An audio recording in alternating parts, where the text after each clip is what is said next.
Hello నమస్తే, లక్ష్మీ శర్మ. ఈరోజు నేను వంకాయ దోసకాయ కాల్చి పచ్చడి చేయడం ఎలాగని చూపిస్తున్నానండి మీరు చూడండి.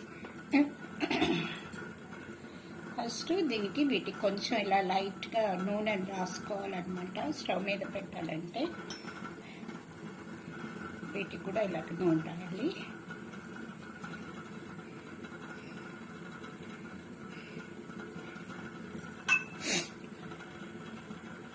కాయడానికి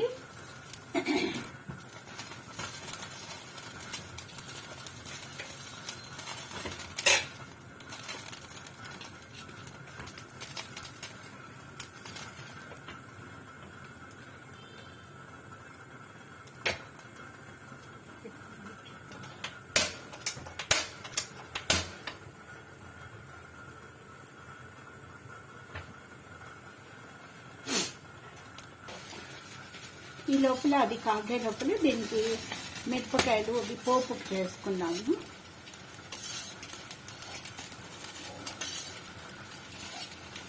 ఒక 2-3 స్పూన్స్ కావాల్సి వస్తుందండి నూనె. 2-3 స్పూన్స్ వేస్తున్నాను.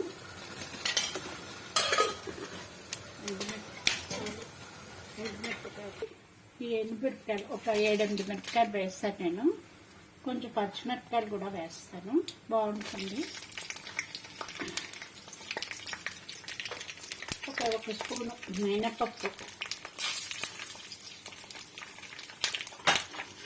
4 మెంతులు కూడా కొంచెం ఎక్కువ వేసుకుంటే బాగానే ఉంటుందండి. మెంతులు 1 స్పూన్ ఆవాలు,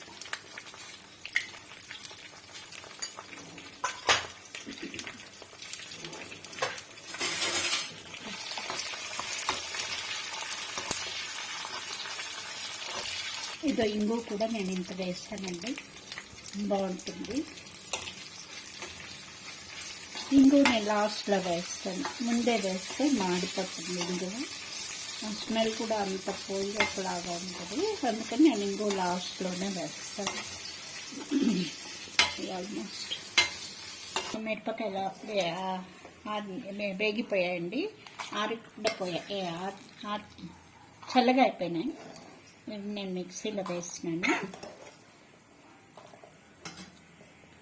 పచ్చివి అవి ఇందాక వేసాను, అవి వేయించినవి.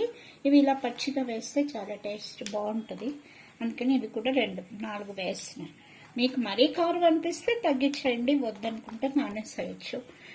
ఇవేమో కాల్చినవి ఇలాగ అయ్యాయి అన్నమాట. ఇది ఒకసారి మిక్సీలో లైట్గా వేసేస్తాను.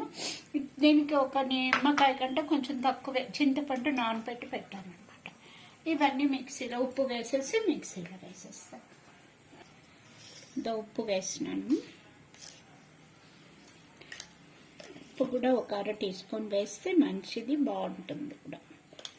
పసుపుకి ఏం టేస్ట్ లేదు, బట్ అయితే పసుపు వేయకుండా తినకూడదు అంటారు మన వాళ్ళం అందరూ, అందుకని వేస్తున్నా. ఇది మిక్సీ వేసేస్తున్నానండి. ఇందులో గింజలు కూడా వేసేస్తాను. ముందే అలా వేస్తే బాగుండదని సపరేట్గా తీసి పెట్టా. ఇగో ఇది కాలిపోయింది కదా, కాలినాక ఇలా తీసి పెట్టాను. ఇది ఎక్కువసేపు వేయక్కర్లేదండి, ఊరికే ఒక్కసారి అలాగంటే చాలు మిక్సీ.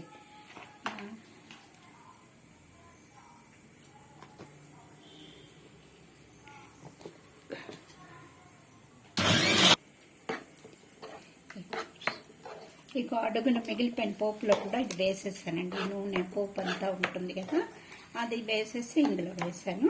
దీని మీద ఇలాగ కొత్తిమీర చల్లేస్తే చాలా బాగుంటుంది.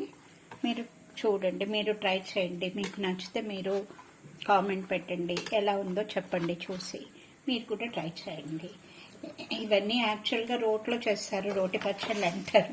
ఇప్పుడు మనకి రోట్లు అవి ఉన్నాయి, బట్ చేయడం వెనకాల ఎక్కడో ఉంటాయి. అవి చేయడం కొంచెం కష్టం అవుతుంది, అదంతా క్లీన్ చేసుకుని అవన్నీ చేయాలంటే. అందుకని నేను ఇలా అప్పటికి మిషన్లో అది మిక్సీలో ఒక్కసారి వేస్తే అయినా గుజ్జులాగా అయిపోయింది. అయినా బాగానే ఉంటుందిలేండి, బాగానే ఉంటుంది. కలుపుకుంటే అన్నంలోకి బాగుంటుంది, చపాతీ వాటికి కూడా నంచుకోవడానికి బాగుంటుంది. కూడా ట్రై చేయండి, కామెంట్ పెట్టండి, బెల్ బటన్ నొక్కండి. Thank you.